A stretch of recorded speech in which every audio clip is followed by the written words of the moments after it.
Moses, way down in Egypt,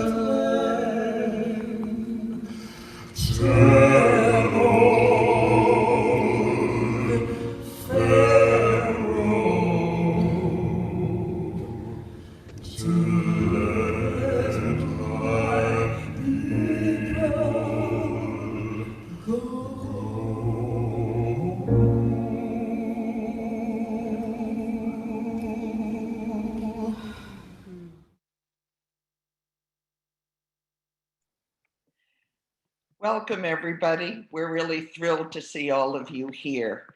Welcome to a co-sponsored event, Other Together, with Rebecca Pierce. I'm Elaine Leader, and I'm on the board of the Workers' Circle, one of the co-sponsors, and TZEDEK, the other co-sponsor.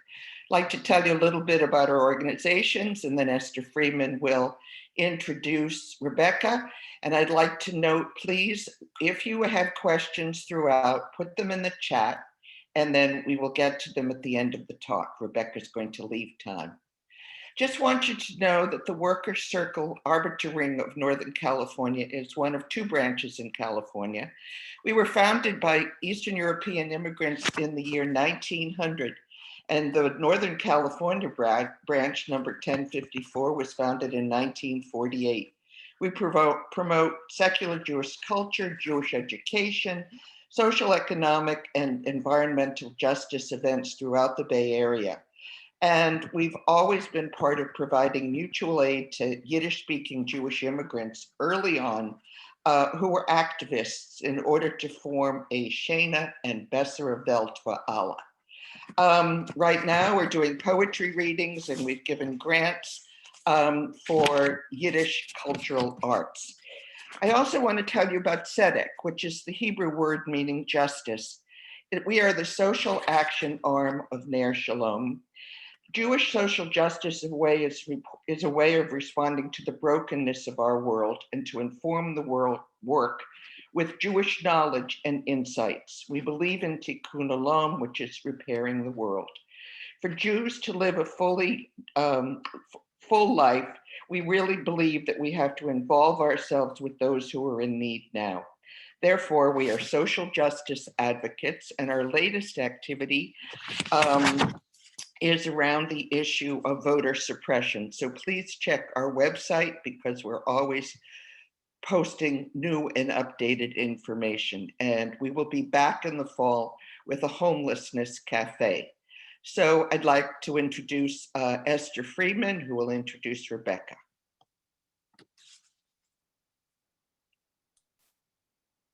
I am unmuted, I think. Okay. Rebecca Pierce is a writer and filmmaker based in the San Francisco Bay Area.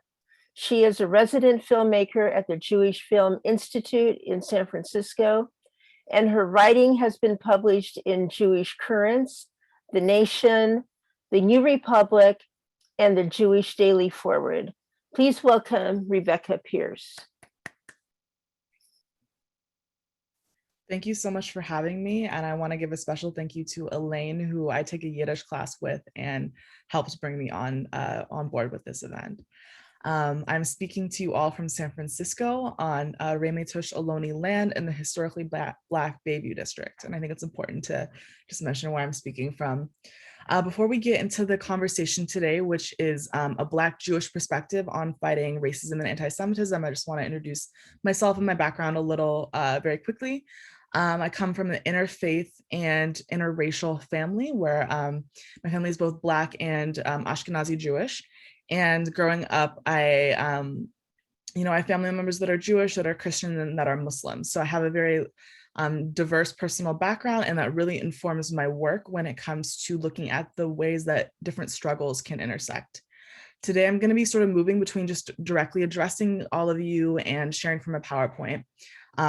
There's a little bit of technical issues, but I think we worked them out. So if you see me scrambling a little bit, just know it's because I'm down a monitor today, and normally it's a little more smooth.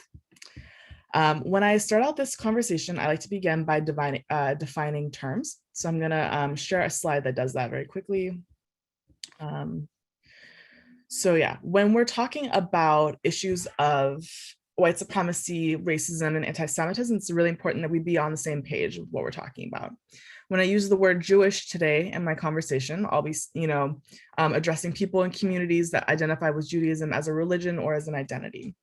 Ashkenazi Jews are Jews with roots in Central and Eastern Europe. Sephardi Jews have roots in Spain. Jews of color are Jewish people who also hold identities as people of color. And that's, can be someone who is Black and Jewish, Middle Eastern or Mizrahi and Jewish, any number of backgrounds, and people may not even necessarily use that term. It's a very US based term, but I'll use it today because we're in the US and I'm speaking from a US perspective. White supremacy is a system that is based on the belief that white people are a superior race and therefore should dominate society. And anti-Semitism is anti-Jewish prejudice and oppression. These may be familiar terms to all of you, but I really wanted to just make sure that we had those clear because sometimes people in the room don't always know what they mean or might be confused by terminology. If you hear me say something during the talk and you don't understand what that word means, feel free to save that question for the Q&A or put it in the chat and I will try and address it. So one of the things that I'm going to be talking about today is the shared experiences of Black and Jewish people when it comes to white supremacy. And historically in the United States, this has happened a few different ways. We, denial of access to white spaces is one primary way of marking people as other here in the United States. This is something that both Black and Jewish people have experienced. So that can be anything from, sorry, hold on. You know what, I'm gonna go back a little bit. There was an issue with the presentation. I'm sorry, I skipped a few slides. All right, so before we get into the deeper conversation here, and I do apologize about that mix up, it's because of the monitor thing. I just wanna make a few notes that I'm clear about what I mean when I say, when I discuss these issues. Whiteness, like race itself, is a shifting construct that's applied by outside forces. We don't normally get to pick if we're white or not. That is usually something that's chosen for us by the society and the structures that we live with. And it's best understood not as an identity simply, but a structure that one can be excluded in or excluded from on a systemic level. When I talk about Jewish people and whiteness, I'm talking, and the way that that's changed over time, I'm talking about a shift that occurred where Jewish people were initially, in many cases, regardless of your background, treated as non-white by colonial powers. But like the Irish community and the Italian community and other communities, there's been a shift. And this hasn't simply been in one direction. We'll talk a little bit about the ways that Jewish people have been shifted in the way that they've been viewed over time and how this isn't always consistent and can lead to a lot of confusion. Jewish people can be any race or ethnicity. A significant portion of the US population, Jewish population, identifies as people of color.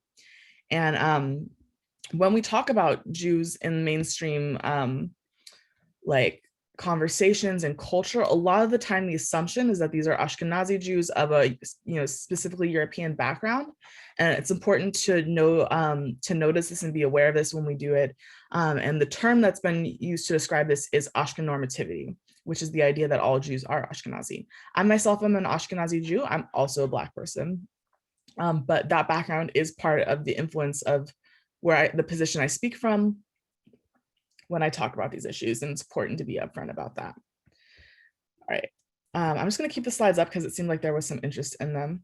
So when I'm talking about solidarity between Black and Jewish people, I think it's really important to note that we have certain level of shared experiences, like I was referring to earlier. The denial of access to white spaces, neighborhoods, and workplaces is one of them. When my father was born in Chicago, he actually could not live in the neighborhood where the hospital he was born in was located because of racially restrictive housing covenants that prevented Jews from living in those neighborhoods. Racially restrictive housing covenants are often frequently applied to Black and other communities, and they're also the basis of what's known as sundown towns in America, which were places that Black people could not live or be in after dark. Many of the sundown towns that are anti-Black also had clauses excluding Jews. Racialized violence targeting communal spaces is another experience that Black and Jewish people have shared. The attack on the Tree of Life synagogue happened, around the same time that there were attacks on Black churches. And white supremacist violence tends to target our communal spaces. It's important to note that. The eugenics movement, the race science movement in the United States and internationally codified us as inferior, as did US policies like immigration policy that prevented Jews from immigrating in the early 20th century, which in turn helped inspire Nazi race law. And that's an important thing to note, is that US forms of discrimination, whether it be anti-Black racism or anti-Semitism, did have a role in inspiring Nazi fascism. And this is a history that we still need to really address in our own country. Another shared experience under white supremacy is this sort of conspiracy theory that we're in cahoots, that Jews are the people secretly funding Black resistance movements. Like during the civil rights movement, this was a big theory that Jewish communists were agitating and getting Black people to resist. And it's a similar conspiracy theory was also shared during the Black Lives Matter movement, that George Soros, who's often used as a code word for some sort of Jewish conspiracy, that he was funding Black Lives Matter. We've also been sort of targeted in the Red Scare, the Rosenberg case being a really clear example of anti-Semitism targeting Jewish people with accusations of communism. And we also have a lot of similarities in our language and our cultures of resistance. As you heard in the song that was playing when we entered, Go Down Moses, that's a song that was prevalent in civil rights organizing. And it's also very meaningful because it refers to the Passover story. So there's a lot of shared, imagery and language that our movements have. So next, I'm going to talk a little bit about Jewish people and the inclusion into whiteness and why I think it's important for us to just understand and have an analysis about this. Sephardic and German Jews in the pre-Civil War South were able to own property, which was a sign of legal whiteness at a time when Black people were property. It's important to note. Claims that Jews ran the slave trade are not true, but Jewish people were participating in it at similar rates to their Christian neighbors. There were also notable Jewish Confederates like Judah P. Benjamin, who was the Confederate Secretary of State. Ashkenazi Jews, when they first came to the United States in the wave of immigration around the 1890s, 1900s, and early 20th century, were othered and not treated as white, but eventually became able to assimilate into white America, mostly after World War II, and are now mostly treated as a religious minority rather than a racial minority, although many white supremacists will still insist that Jewish people are not white. A really important factor in Jewish ability to be included into whiteness has been access to the American dream. A lot of post-war social benefits that were offered to the broader US community excluded Black people, and there were instances where Jewish people were able to get opportunities in the changing cultural landscape that Black people were still being rejected from. And there's while at certain points in US history that has been targeting of Jews on a legal level in many different ways, most of the oppression that Jewish people experience now, it is happening on a level of either exclusion or individuals or white nationalists or different people taking up anti-Semitism in a violent way, but it's not happening in the same way as, like, for example, the prison industrial complex specifically targets Black people and people of color. And Jewish people are not necessarily being racially profiled by the police in the way that a Black person can. So Black and Jewish people have a long history of working together.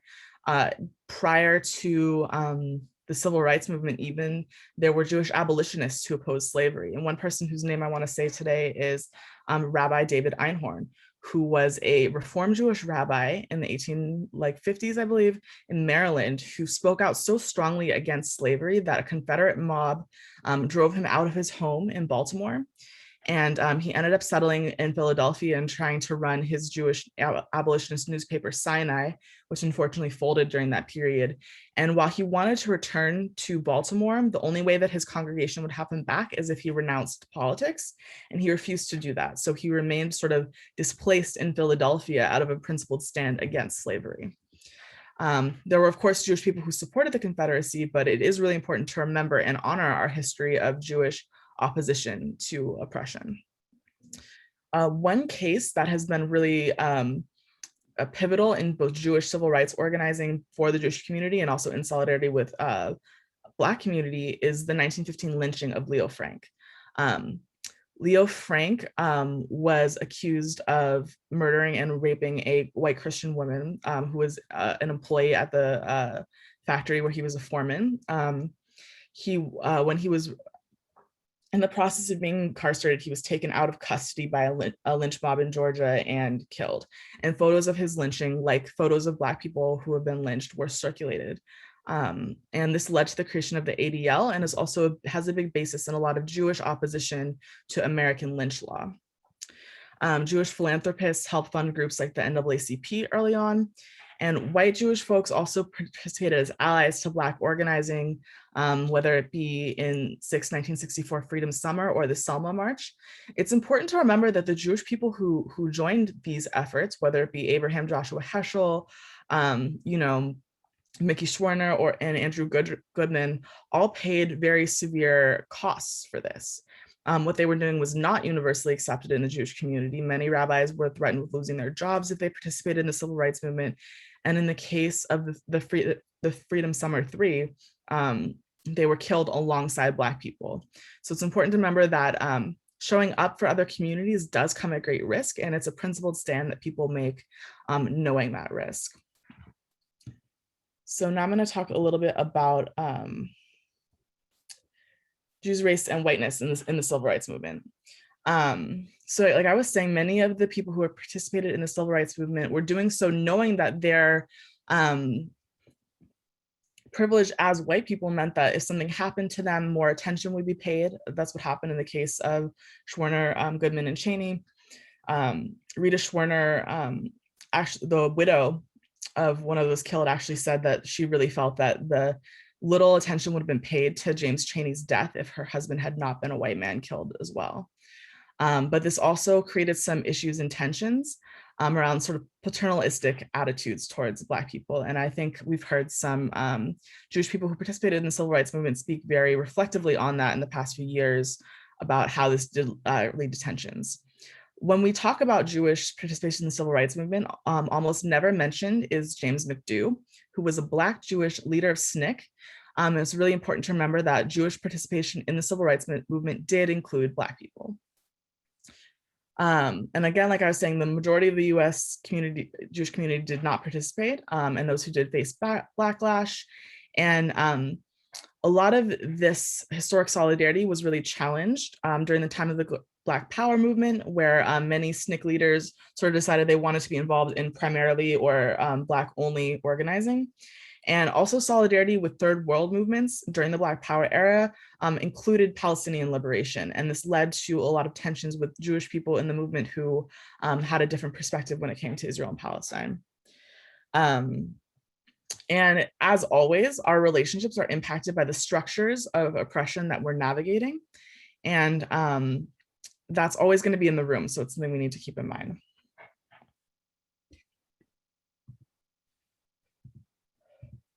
Okay, hold on, I'm having a little.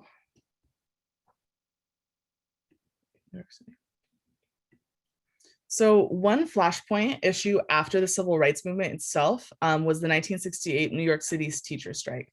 This was a conflict in the Brooklyn neighborhood of Ocean Hill, Brownsville, where Black and Puerto Rican community members were seeking to have more control over their schools.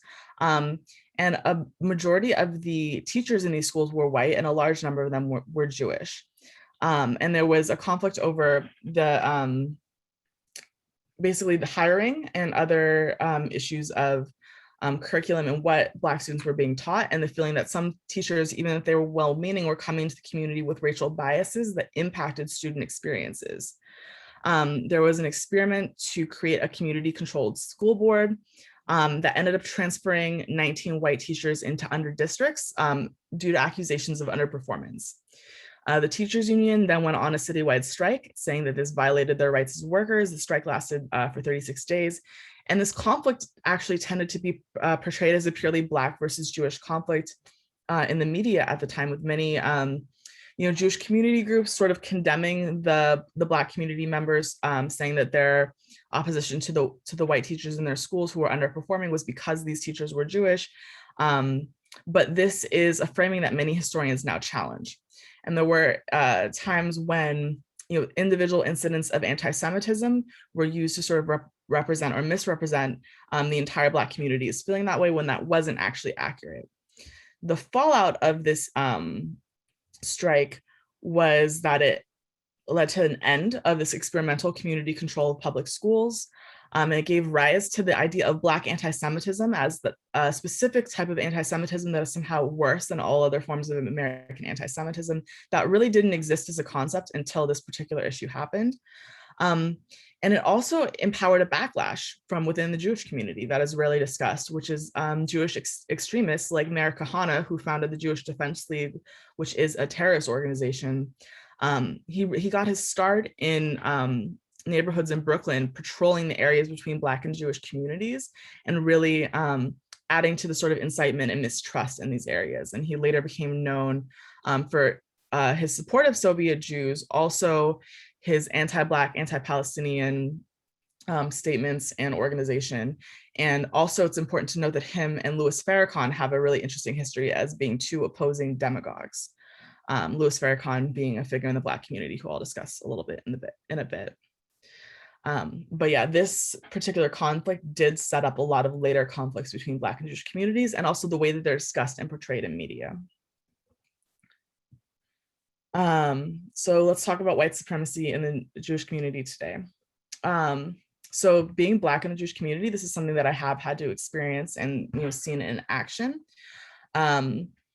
Last year during the Black Lives Matter protests, there was an incident in the park in Central Park where a white woman threatened to call the police on a Black man simply for being there. That sort of led to an analysis of what we call white space, where a Black person being in a space is considered an unwelcome surprise, unexpected, like we don't belong there.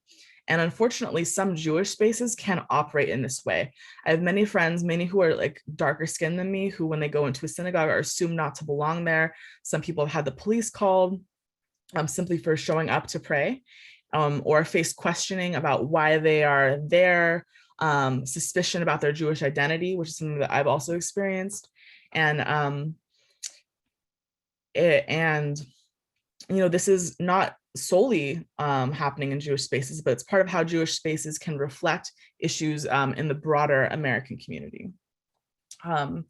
Another way that this can manifest is anti-Black attitudes towards Black Lives Matter and other organizing, the idea that Black people simply demanding their rights is a threat to Jewish people, or that they're doing so out of a place of hatred rather than a need to have our human rights respected. And also Islamophobia and anti-Palestinian attitudes can inform anti-Black racism. One way that happens is Black people are made to all answer for example, for the anti-Semitic beliefs of someone like Louis Farrakhan, who is the leader of the Nation of Islam, when in fact, he's the leader of a very small subset of our community, and many people have entirely different beliefs than him.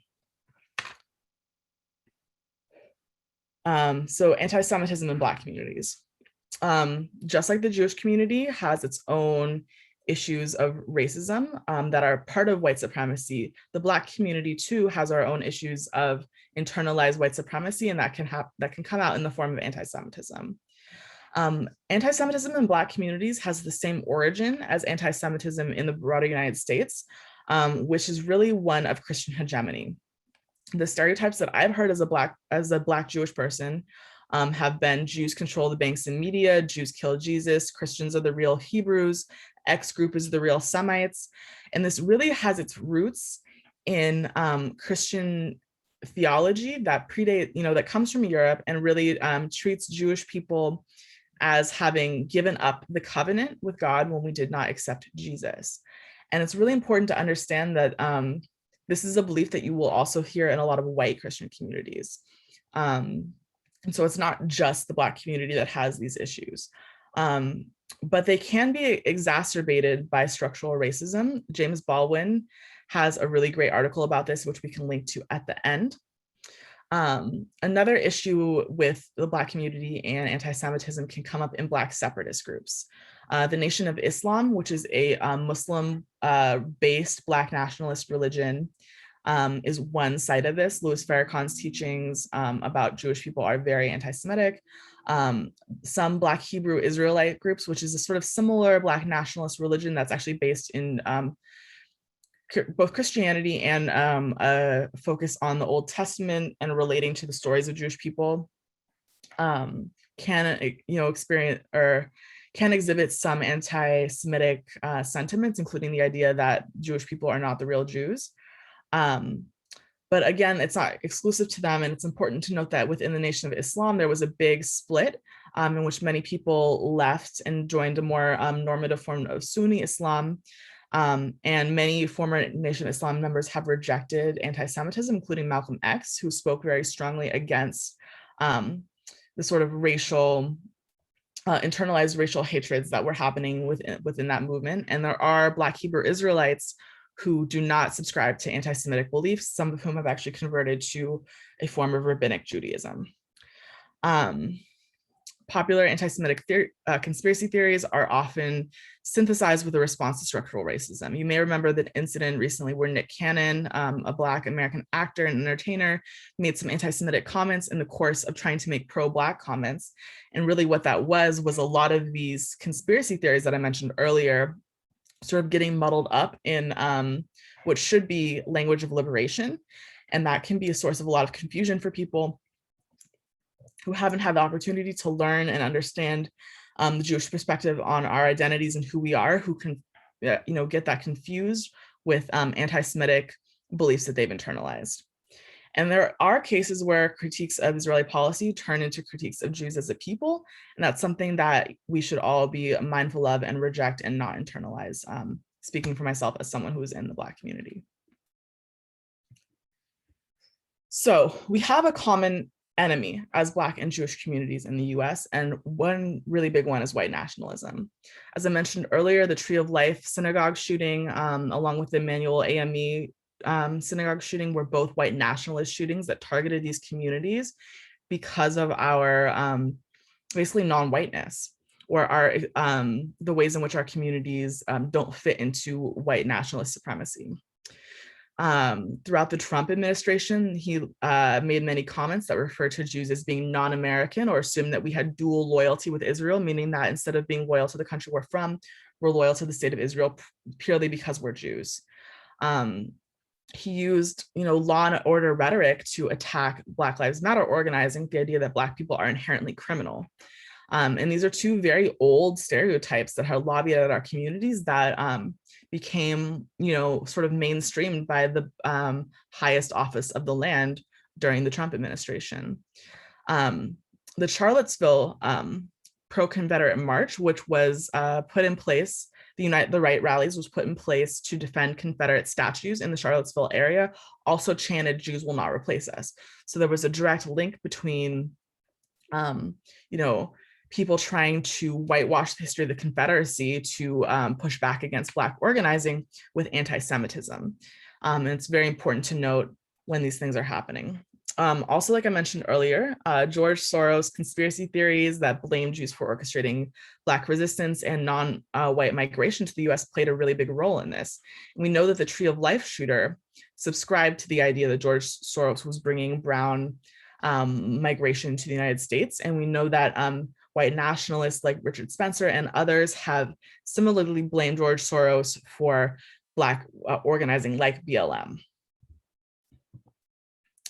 Another issue that really was a point of tension between Black and Jewish communities in the US was the 2018 Women's March, where one of the leadership, Tamika Mallory, was revealed to have previously praised and had ties to Louis Farrakhan and spoken highly of his organizing in the Black community. This was framed in the media as a Black versus Jewish issue, which was very frustrating to me because as a Black Jew, I really do not like Farrakhan. I do not think he should be mainstreamed in Black organizing. and sort of the idea that there aren't Black people who are also harmed by him is a really false stereotype. In addition to being anti-Semitic, he's very transphobic, homophobic, and has very regressive views on women's rights. And so I see him as a conservative force in our community and not one who should be centered or treated as he's speaking for our community. Tamika Mallory eventually apologized for her comments and denounced anti-Semitism on a Black radio show called The Breakfast Club. And when she did this, she talked about the fact that white nationalists and people who are invested in white supremacy don't want our communities to work together. How she got from the position of publicly supporting Louis Farrakhan, who it is important to note he has done a lot of work on issues of gun violence in the Black community. That was why she had a relationship with him, because she lost her former partner to gun violence.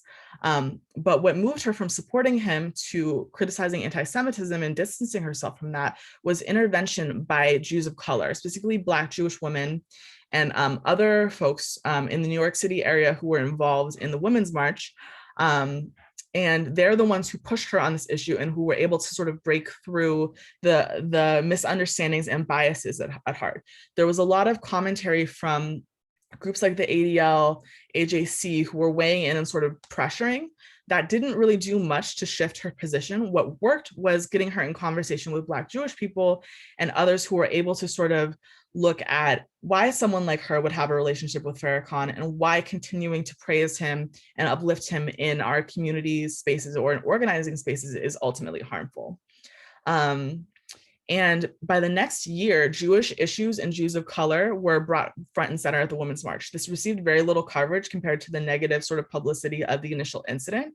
But if you look at the photo on this slide that I'm sharing, you'll see Shahana McKinney-Baldwin, who was a Black Jewish organizer from Milwaukee, marching with the Torah at the DC March. And her and a whole host of other Black Jewish women were able to speak and really bring anti-Semitism, as well as also like non-Black, like white Jewish women, people of other backgrounds were part of that, but were able to bring anti-Semitism to the forefront of the march in a way that it had not been previously. So we actually went from not only having an incident related to anti-Semitism in this organizing space, but we moved from that to a place where anti-Semitism was actually being condemned, discussed by Jewish women at the forefront of the movement. And that was a win that very few people discussed, because the story for many seemed to sort of end at the 2018 incident.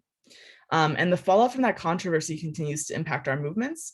But it's important to remember that there was an intervention made and that there was an apology and a denouncement of anti-Semitism. So that brings me to our shared fight and how do we continue to work together through these really complex issues. I believe with every fiber of my being that we have a shared interest in fighting white supremacy, whether it is white supremacy coming from the state, from people on the street, or even the internalized white supremacy in our communities. We all have a duty to fight for ourselves and fight for each other together. Understanding our shared history, both the similarities, differences, and intersections between our communities is key. And I think anything we can do to educate ourselves first and foremost is some of the most important work for that. Making sure that, I do a similar talk to what I'm doing right now in the Black community so that folks are more aware of our history. So for me, I think it's important to do education in both my communities in order to fight this, in order to make way for us to build relationships on a community level. After this event, I really hope that if you're not already in touch with Black organizers in your community, that this will be an opportunity to think, how do we actually build relationships so that when incidents between the Black and Jewish community happen, it's not just people talking past each other, but people who are already in relationship building and finding a way to move through issues of tension and struggle so that we can have a shared movement. Black Jews and other people living between these communities can lead the way, but our voices have to be listened to and platformed. So I really want to thank you for bringing me here today, because that's an important start. And yeah, so that's the end of my slides. And we can now make some space for questions. I have a couple I'd like to, Elaine here, and I'd like to get it started, and I'm hoping that others will put them in the chat. One is, I wondered if, I have four or five. So I wonder if you could tell me what it is that Black Hebrew Israelites believe versus Jewish folks, people of Jewish religion. Okay, so I'm less familiar with the Black Hebrew Israelites than I am with the Nation of Islam, but I can speak a little bit to that. Black Hebrew Israelites use the King James Bible as the basis of their religious teaching. So that's a very clear difference between Jews who use the Torah as our basis. They're rooted in a Christian set of teachings. It's a Black nationalist tradition and Black separatist tradition. So that means the thing that they're advocating for is a separate Black nation from the United States. But it's important to note with the Black Hebrew Israelite movement that there are many, many, many different sects and denominations. So there's a wide variety of different beliefs. The community that I've spent time with is the Black Hebrew Israelites in Dimona in Israel. And they are much more in harmony with Jewish people and teachings. They don't believe like some Black Hebrews. There are some Black Hebrews who teach that they're the real Jews and white Jewish people are fake Jews. The ones in Dimona do not believe this. There are also Black Hebrew Israelites in Chicago who have converted to rabbinical Judaism, and they're practicing Judaism similar to what you and I would practice. But it is a really wide range of beliefs. The most sort of anti-Semitic Black Hebrew Israelites that you'll see are often in Chicago or on the East Coast. And that was a factor in the Jersey City shooting that happened last year. So there is some very strong anti-Semitism, unfortunately, but it's hard to make a blanket statement because there are so many different groups of Black Hebrew Israelites. So I don't want to say one thing, but it's not true about another group, All right, thank you. I see a question in the chat from Jeff. The BLM formal movement has an anti-Israel platform. How do we support Black Lives Matter as a national movement, but not the platform of the formal organization?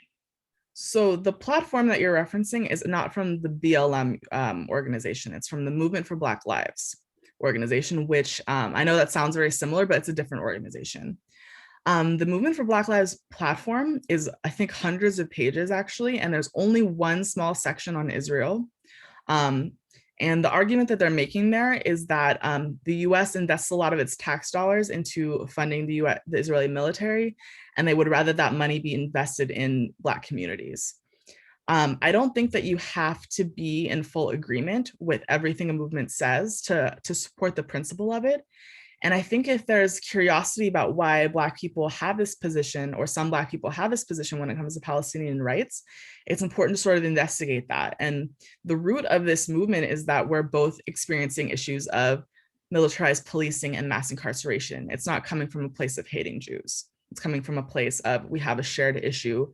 In the same way we have a shared issue that brings us together with the Jewish community, we have shared issues that bring us together with the Palestinian community. And I think it's really important that if you believe in the principles of fighting for Black lives against white supremacy in the US, that we not let these disagreements stop us from showing up for each other, and also understand that there's a diversity of opinion in all of these movements. Thank you. There's a question that said, can you also talk about what happened with Linda Sarsour's involvement with the march? I know less about, I'm less prepared to speak on that than the Tamika Mallory incident, because that was more related to Black Jewish relationships. But Linda Sarsour, what I know of her is that she's been really involved in showing up for the Black community in New York City. So there are a lot of relationships that are based on that. And there's obviously some of her positions on things like BDS are very controversial in the Jewish community, but similarly, as I would say before, if we're fighting in principle for the same things, that should be what we put the most focus on, and less on our disagreements with individuals. Okay. Susan asks the questions. Where do you see Jews in the hierarchy of by people of color to WASPs? Jews are not included in the by people of color community, though other groups who have people of all colors in their group, like Latinx and Middle Eastern, are considered. So it's in the chat if you'd like to reread it. Let me see if I can find it so I'm clear. It's the 2:42 p.m. Okay, so I don't actually use this term BIPOC anymore. I realize it's in my notes, but I like have very mixed feelings about it. So Jews of color is an organizing term that was invented to talk about Jewish people who have non-white identities. So that's, Black people, Asian people, other communities like this. I'm guessing the person asking this question is talking generally about Jews. Jews are not a single race, right? You can be any race and be Jewish. So there are, of course, Jewish people who are in that umbrella already, whether you're talking about Mizrahi Jews or other people. Yeah, so it's kind of hard to say that Jews have a single place in the hierarchy, because Jews can have many different positions within it. I would say that, relative to WASPs, white Anglo-Saxon Protestants, there is an axis of discrimination that Jewish people experience on the basis of us being non-Christian. And that can and historically has been racialized. It doesn't mean that every Jew is a person of color now, though. So there's not a single place that we all hold. It's that every person is somewhere in a spectrum. And again, that doesn't have to be the primary way we identify ourselves necessarily. It's just about understanding our relationships to other communities when it comes to issues of oppression. Okay. What do you believe Jewish communities and synagogues should be doing to act on or demonstrate solidarity with Black rights? For example, Mayan believes that it's important to explicitly support BLM, among other cross-movement organizing. Yeah, so I think wherever you're located, I would think, what are the Black communities and organizations that are working in our communities, and how do we collaborate together? What are the places where we can maybe do a shared project, or how can we show up if there's a rally in our city? Can we show up and show solidarity that way? And what are the local issues that are impacting the Black community, and what is my relationship to that? I think we should always be asking ourselves these questions. There isn't a one size fits all answer. For some people, it might be, showing up and demonstrating for Black Lives Matter. For other people, it might be, doing a joint event to address violence in the community, or to support your local alternatives to policing.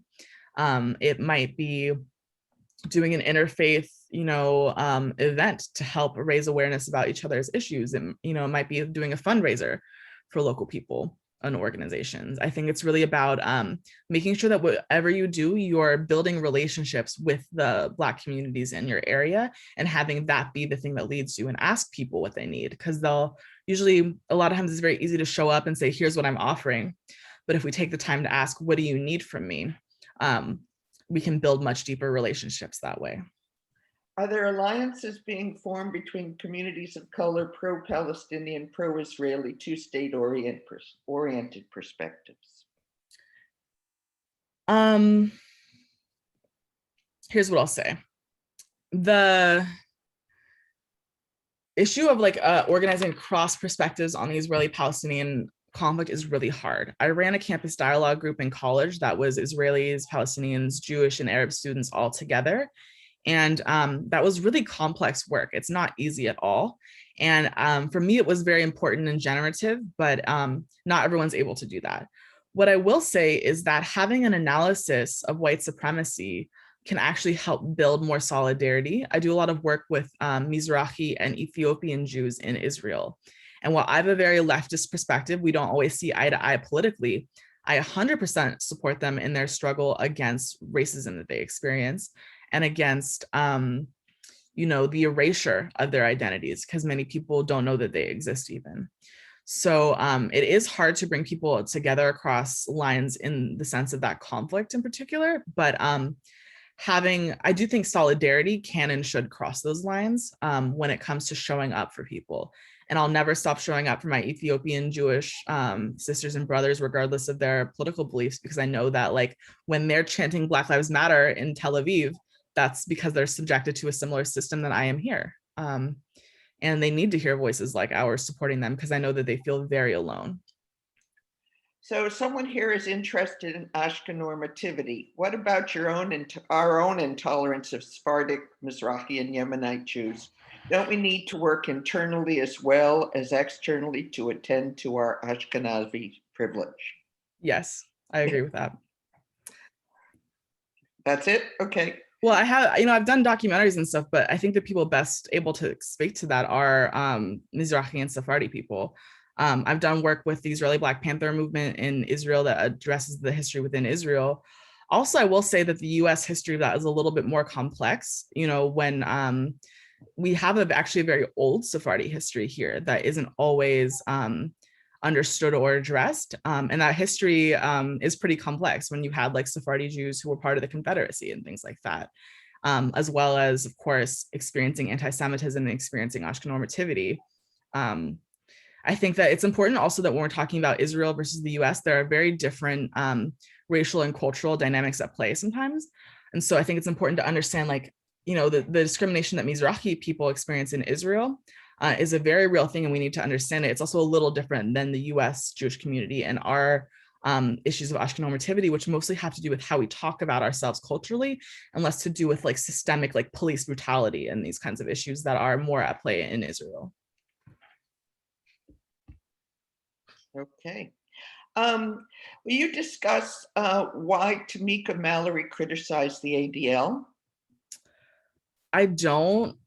I would have to like read that statement personally because I just don't know off the top of my head what she said exactly. I do know that there is some tension in the Black community with organizations like the ADL that go back over like a lot of different issues. The ADL historically what has operated as a human civil rights organization, but there's also been some real tension over the way that certain incidents have been responded to. There are also issues going back to like the relationship the ADL had with the government in South Africa, and like anti-apartheid activists here working on the South Africa issue that are very harmful history. But I can't speak to why Tamika Mallory said what she said, because to be honest, I don't know everything she said. Okay. Is there a specific approach to reparations you espouse or believe the Jewish community could be supporting? That's a great question. I don't have a particular like plan for reparations that I'm pushing right now, but I do think that that's a really amazing and important discussion we can have, especially since like Jewish people have a history of receiving reparations for the Holocaust. I don't think that those reparations were necessarily even adequate. I think that Holocaust survivors deserve much better than what they've even received. But I do think that there is a voice for Jewish people who have an experience with this history of reparations to speak up and say, that should be extended to more people. My mom, who's a law professor, would probably have more to say about that than I do. But I will say that there is one form of the reparations movement that I'm not in alignment with, which seeks to separate Black people in the US from Black people in the Caribbean and other places. And I really think that I don't think that reparations should stop just at the US. I think that people who have been, were the victims of slavery in Jamaica, for example, also deserve them. So I draw the line at calls for reparations that are exclusionary across nationalist lines. Could you say something about Palestinian Jews? Yeah, so there are many, many ways to be Palestinian and Jewish, just like there are many, many ways to be Black and Jewish. I have a lot of friends who are Palestinian Jews, and people are often surprised to hear that, and surprised to hear that there's more than one. There are, Jewish, the idea that there's a contiguous Jewish presence in the land of what is now Israel and Palestine for a long time is actually very true. There were many Jewish communities there. There were people who were Arab Jews. There were people who were Jews from who have been displaced from Spain and wound up in historic Palestine after the Spanish Inquisition. There are Romanio Jewish people who ended up back in that region prior to the establishment of the state of Israel.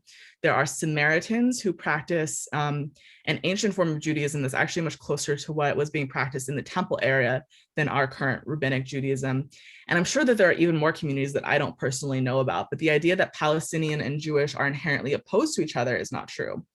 And I know a lot of people who are also mixed race. A lot of my Palestinian friends actually surprisingly have Jewish background as well, usually Ashkenazi Jewish, but also Mizrahi.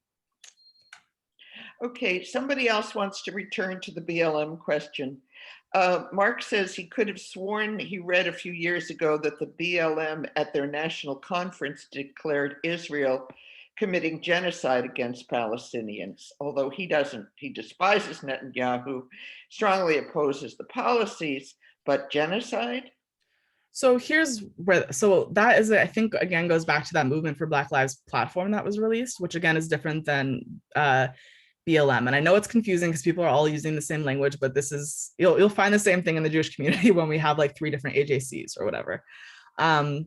The reason that Black people in particular might use the word genocide to describe what's happening in Israel and Palestine is because we use the word genocide to describe what has happened to us.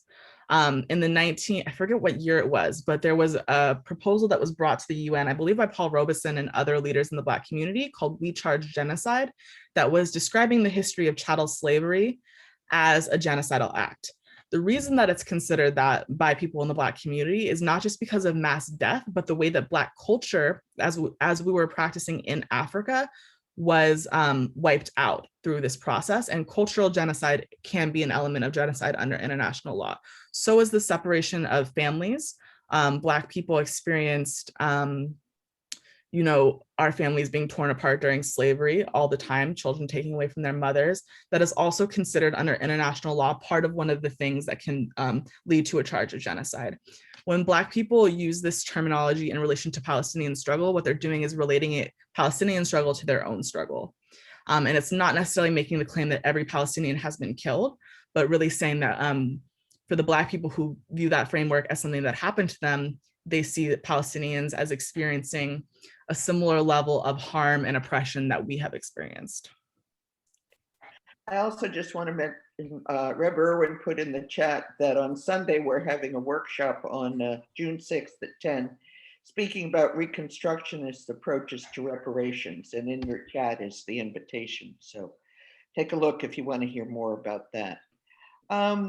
What about here? Please expand on your comment of the importance of Jews not running when our allies trigger our sensitivities over Israel and power dynamics or race in the United States, including matters like Jewish slumlords.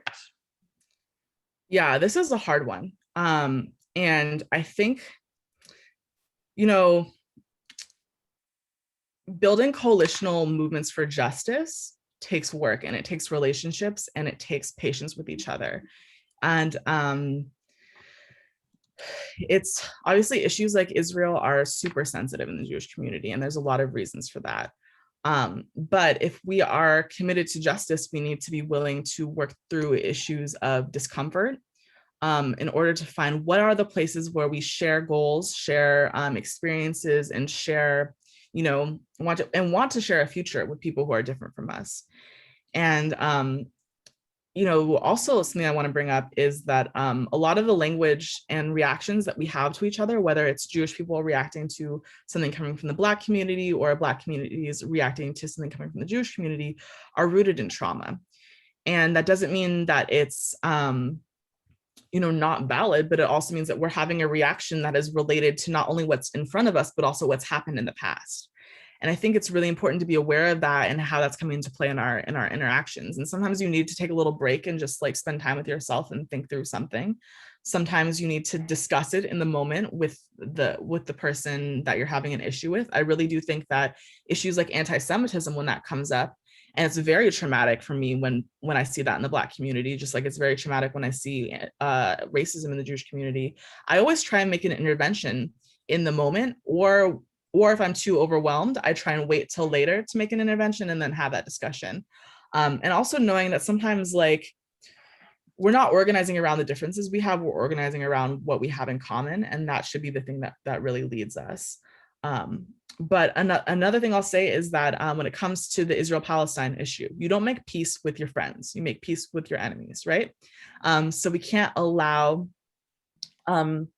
differences to derail our principled solidarity with each other. If you're showing up for one community because you believe in principle that they have human rights that should be respected, we shouldn't allow differences like this to derail that. And sometimes it just requires some like listening and trying to understand where the critique is coming from, like the genocide thing. That's a very triggering thing for a lot of Jews to hear. But I think like when you hear where that's coming from, you can view it a little differently and find a way to work through the discomfort into finding like where is the common ground that we do have. Okay, another question.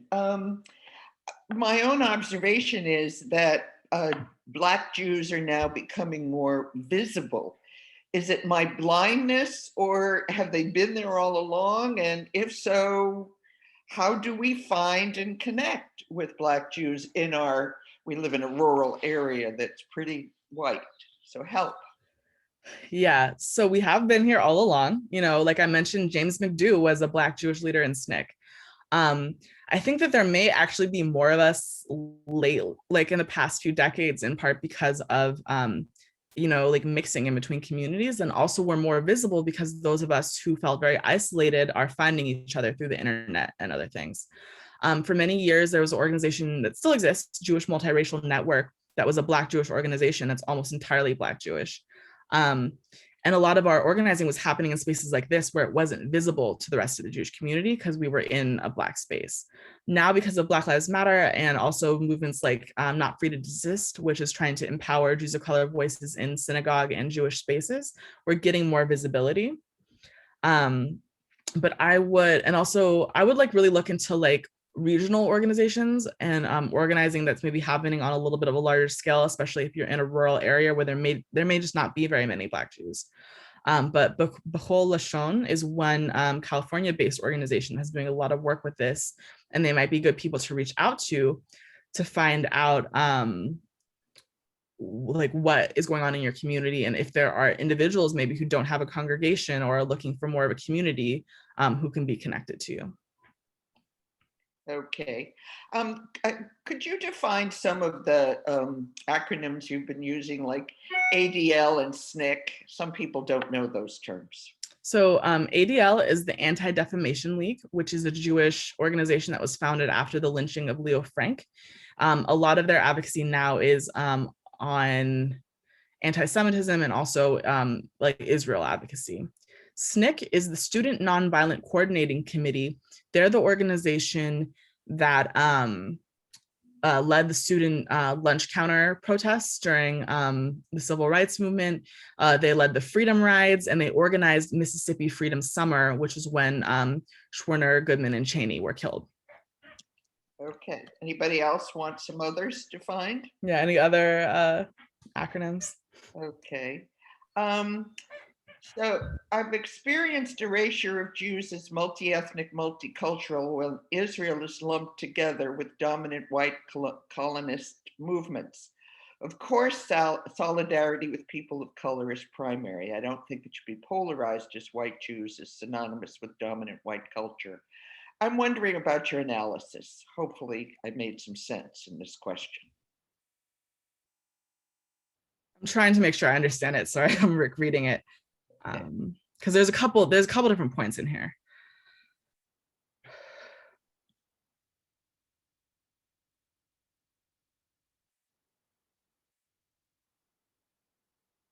Well, I mean, this is like a complicated issue. Israel is, of course, like multiracial society. The majority of people may not even be Ashkenazi necessarily. But I think that there is a relationship with colonialism that is like, it's a complicated one. The Jewish, like early Zionist groups were fighting against the British, who were a colonial power. But also in the establishment of the state of Israel, a lot of the colonial infrastructure that was there was sort of subsumed into the state. For example, I did a documentary about the Mizrahi Black Panther movement and the Israeli Black Panther movement in Jerusalem. And Reuven Abergel, the person I was interviewing, had been held in a prison by the Israeli authorities because of his organizing that was a former British prison. I later interviewed Palestinian youth who had also been held in that prison. So when we're talking about legacies of colonialism, it's the fact that there are Jewish people of color in Israel doesn't mean that there can't be any colonial legacy there. And I think it's important to note that when I'm talking about Black people in the United States, we had a role in like the colonial legacy here, whether you're talking about Buffalo soldiers being sent to eradicate Native peoples, when you're talking about Black people being offered 40 acres and a meal, whose 40 acres were those? Those were Native people's land. So being an oppressed person or being from a background that is non-white doesn't mean you can't have any stake in colonialism. Any person can be a participant in a system of oppression, even if that system of oppression is being inflicted on us. And this isn't just about Israel or the US, it's a global issue. You know, there were Black people who fought in Vietnam, there were Black people who fought in the Iraq War. Some of them are my relatives. And for people in Vietnam and Iraq, there isn't much difference between a Black and a white soldier, right? So I understand, I really advocate for having a much more nuanced understanding of Israel, especially because it really does matter that there are people of color there that are impacted by a lot of different systems of oppression and violence. But also that's not, no one on earth has a get out of jail free card from supremacy, from systems of violence. We all can be complicit and we all need to be examining ourselves. And that's really what I advocate for. And it's hard, especially when you have your own trauma. When you've been kicked out of a country and now you're living in the United States and you hear, okay, well, you're living on native land. What are you going to do about that? That can be traumatic and triggering, but it's something that we all have to work through and try to find a way to be as principled as we can in both honoring our experiences and honoring the other systems of oppression at play that we're brought into knowingly or unknowingly. Another question here by someone who says, when Jews wearing kippot are chased away from BLM demonstration, they showed up in solidarity, but Black folks told them they weren't welcome. What do you think a Jewish response should be to that? So I haven't personally heard of this happening. I'm not sure if it's in respect to a particular incident that I'm just not aware of, or if it's a fear that people are experiencing. I would say that chasing away someone just for being Jewish is wrong. And it's that kind of internalization of systems of oppression that I'm talking about. You know, if that happened at a rally, which again, I'm not aware of personally happening, but if it did happen, it's something that should be like opposed. But I also think that it shouldn't be framed as that's representing the whole movement, because it just isn't. A lot of the founders of Black Lives Matter were actually Black Jewish people, like Alicia Garza and Rachel Gilmer. So I would say that that's against the principles of the movement, and it's something that should be responded to, and also not allowed to like sort of delegitimize the whole idea that Black people are protesting, but should be addressed as an incident as it happens. Okay, another acronym, BIPOC. That stands for Black, Indigenous People, and People of Color. And it's kind of was supposed to be a replacement for the term people of color. I don't really use it because I think people of color is doing everything that BIPOC is doing. Okay. Yeah. Application of the term apartheid to the state of Israel is a very controversial issue. Is the comparison useful, or does the accusation work against negotiating solidarity? That's a good question. When I was first introduced to these issues, I was really against using the term apartheid to describe what's happening, because I worried about Black people's struggle not being given, or being distracted from, or not given proper respect. When I went to the West Bank and saw what was happening for myself, I really softened that position a lot, because there's a certain point where like arguing over language is sort of an inadequate response to like material violence that people are experiencing. The justification that I hear the most for referring to Israel as an apartheid state is not about comparing it to South Africa necessarily, but about addressing a particular codified crime in international law. It is a crime to, there's a specific concept in international law called apartheid, that is when groups of people are subjected to separate legal systems. And the argument for applying that to Israel is that in the West Bank, there's a military court system that Palestinians are subjected to that Israelis are not. And this court system is an Israeli court system. People have lots of reasons for adopting or not adopting that language. I've even heard some Palestinians saying that language doesn't work for them. But I think it's important to understand why people use the words they use, but also the language is less important than the systems at play that we're talking about.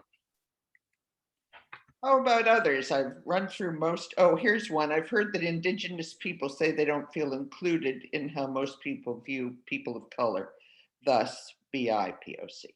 Yeah, I've heard that. There's a lot of arguments for and against, and again, it's like language. Language can be helpful, but it can't be where our conversation ends, right? So we've come to the end of the questions. I'm wondering if anyone else would like to either put them in the chat, or you could raise your hand and we could call on you? I don't see any more. Okay, well, I see some hands. oh, you do, good. Yeah. All right, I'm not seeing them. Here it is. Okay, Jeff, go ahead. Hi, Rebecca. I really appreciate your input. I have a Black Jewish wife, and she's also the president of the local NAACP branch up in rural California. Wow. And do you have any suggestions on the problems that come up nationally and that we have here in this country? And then when you bring in Israel, it really complicates everything. So I'm like, have you heard of any guidelines of organizations on how they deal with these issues and what their focus should or shouldn't be? I really wish that there was. That would make it much easier for all of us, right?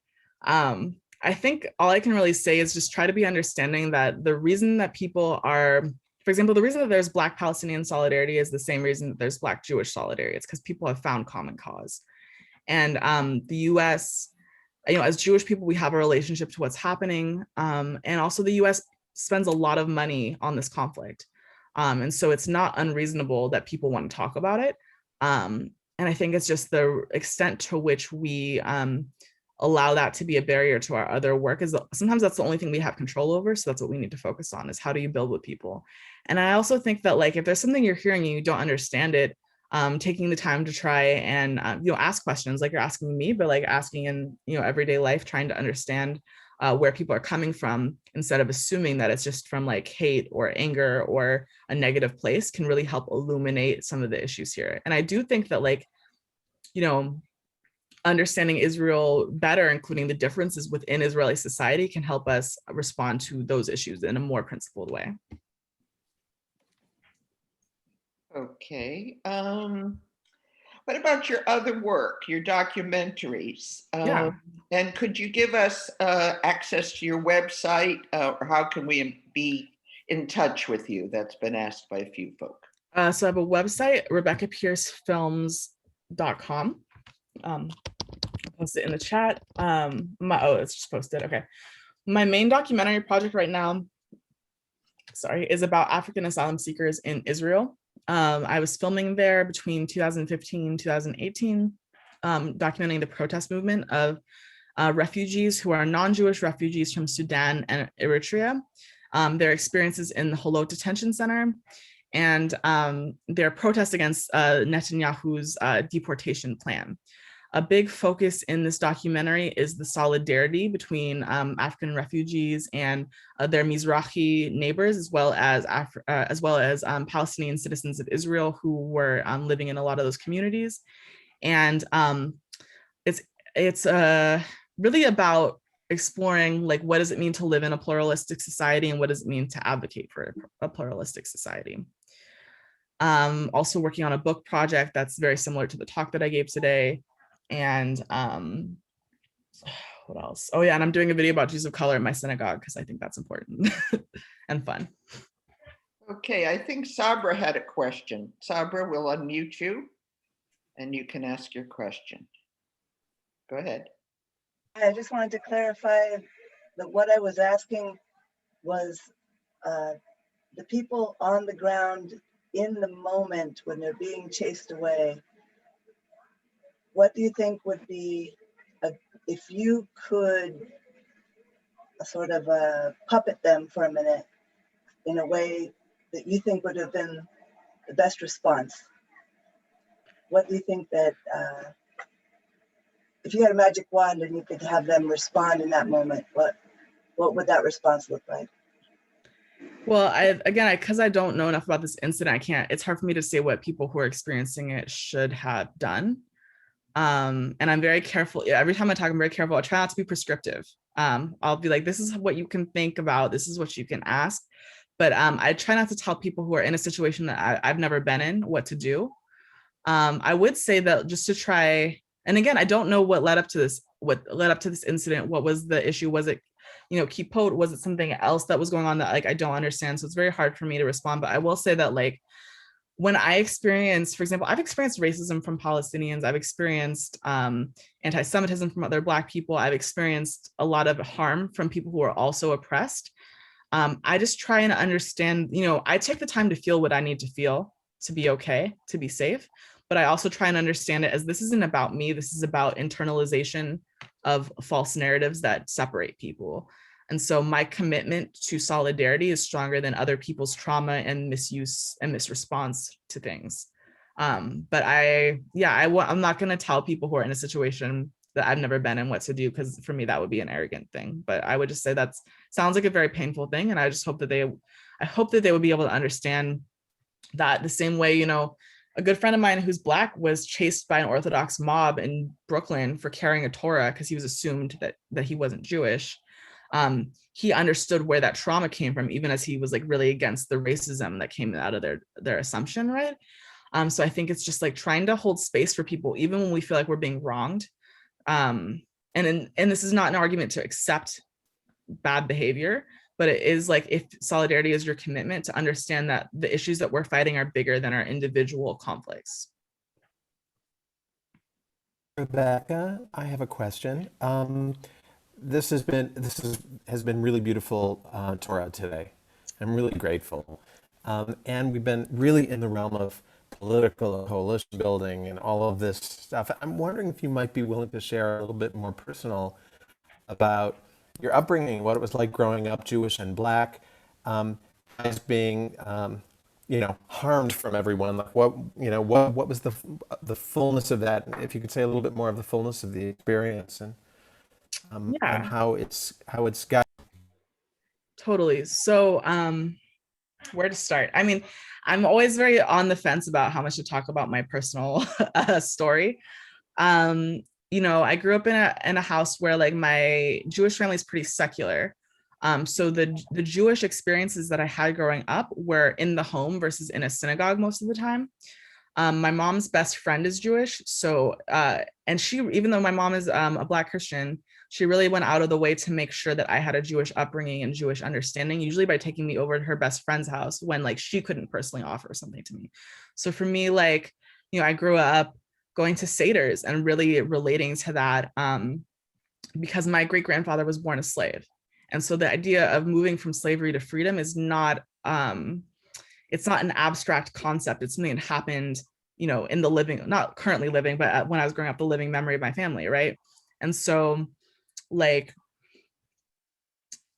that was a big factor in how I related to Judaism through there's no conflict between me being Black and Jewish. And when I was growing up, my dad would sort of warn me, not every family is like our family. Not everyone is going to just accept you the way that you've been raised being accepted. I do know that my Jewish grandfather, who passed last year, who was a huge influence in my life, was really worried about me when my parents were first getting together, or before I was born yet, but like he was worried that Jewish people wouldn't accept me and that Black people wouldn't accept me. And I've been very lucky that I was raised in a sort of a big, almost like it takes a village. It takes a village to raise a child. It takes a village to make a Jew. And I was really lucky to have a beautiful, accepting village where I was encouraged to speak. There were issues and tensions. And I think like from an early age, I was identifying as Jewish and specifically not Christian. And I know that was hard for my mom, even though she was encouraging me to be Jewish. The church is like an important space in the Black community. And the fact that I rejected that and said, no, I'm Jewish, I don't believe in Jesus. He sounds like a great guy, but I just don't think he's the Messiah, right? That was really hard, and that caused conflict for us, even though she was supporting me as a Jew in a lot of ways. There was also, and I would do volunteer things. I was like in some ways part of her community as a community member, not as a religious participant. And there were incidents of anti-Semitism that I experienced. I remember we did a volunteer trip through a Christian organization after Hurricane Katrina, where we went to Biloxi, Mississippi to rebuild houses.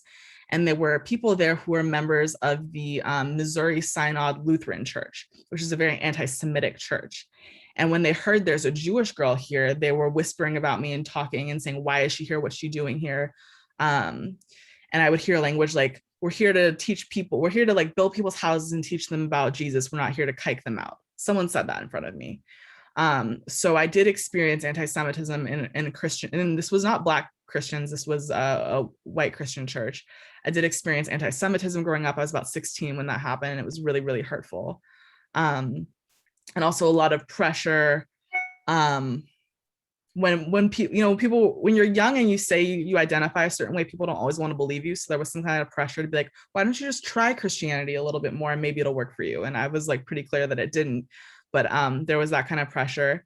Coming as into an adult, it's been a whole different experience, especially because I'm publicly outspoken about, I'm very outspoken about issues of race. I also do a lot about Israel and Palestine, and there are people who have personally attacked my Jewish identity because of this. I was targeted by a right-wing Jewish organization not that long ago that was saying that because I'm patrilineal, I'm not really a Jew, and that's why I say all these mean things about America and Israel. And that's been very hurtful. But at the end of the day, like, I think going through what I went through growing up as the sole Jew or surrounded by a lot of Christians, sometimes I think I've more than earned like the ability to be who I am.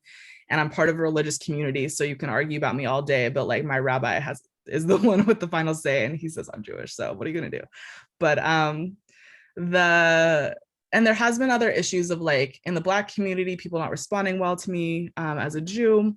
But I will say that that's actually pretty rare. And I'm one of my aunts who passed away last year, unfortunately, was a former member of the Nation of Islam. She was a practicing Muslim my whole life. She was the part of the Nation of Islam that converted or reverted back to Sunni Islam after the death of Elijah Muhammad, and really rejected a lot of the Black nationalist and like racial sort of teachings of the Nation of Islam. And I actually got really close to her because we both had this experience of being religious minorities in the Black community, which is majority Christian. So when I would go to Jerusalem, I would always bring her something back, and we would sort of bond over our shared experience as minorities. And so for me, whether I'm talking about the US, whether I'm talking about Israel and Palestine, I'm always looking for who is left out of the common narrative and how do we uplift those voices. And that's why I'm doing work not only with like, Palestinians or Israelis, but like African asylum seeker communities or Mizrahi communities or Ethiopian communities. Because I think that this is the people living at the intersections have a lot to offer the rest of us about why systems of oppression are so harmful and why they're failing to serve even the people that they're supposed to. Actually, there's a comment here that I think is really relevant. Shoshana said, I so appreciate the complexity you're able to hold and the depth and breadth of your analysis. This is very helpful in opening up a dialogue among our community. Thank you. Yeah. How about others? There's also, Susan said, thank you for your transparency and that it was very, very helpful. How about others? Anybody else want to make any comment? Here's a hand. Okay, Diana, I'll unmute you.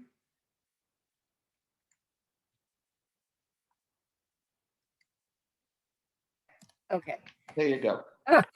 I don't know where to begin except to say thank you so much for what I wish and I hope more people will have access to in this whole discussion, because it's been helpful in many ways and so moving. You bring tears to my eyes, really, in what you have managed to accomplish just today, not to mention all the other things you're involved in. So on behalf of Workers Circle, we thank you warmly. Thanks so much for having me. And I really hope this can be just the beginning of an ongoing conversation, because there's so much for us to address together. All right. I guess we've got a couple more thank yous, and also we're glad that James Baldwin came up again, and we all need to go back to him. All right. Well, I don't want to belabor. And anyone want to, or Erwin, do you want to say anything at all, or shall we just call it? We can close with a little chant if you would like. Lovely. And a warning that I'm having a little bit of connectivity issue. So if I cut out, you'll know why. And just a reminder, if folks are here that are not on the Ner Shalom mailing list, you can write to, you can go to nershalom.org and sign up on the mailing list, and you'll hear about upcoming events on equality and equity and inclusion and justice. So, so please sign up, and we'll let you know more things coming up. So I've put the words to this chant in the, and feel free to sing out with gusto. And Rebecca, thank you so much for bringing your fullness. What an honor to have you here. Thanks for having me. Hold firmly without wavering to the hope that we confess. Hold firmly without wavering to the hope that we confess. Tzedek, tzedek, tirdof. Tzedek, tzedek, tirdof. Hold firmly without wavering to the hope that we confess. Hold firmly without wavering to the hope that we confess. Tzedek, tzedek, tirdof. Tzedek, tzedek, tirdof. Hold firmly without wavering to the hope that we confess. Hold firmly without wavering to the hope that we confess. Tzedek, tzedek, tirdof. Tzedek, tzedek, tirdof. Tzedek, tzedek, tirdof. Tzedek, tzedek, tirdof.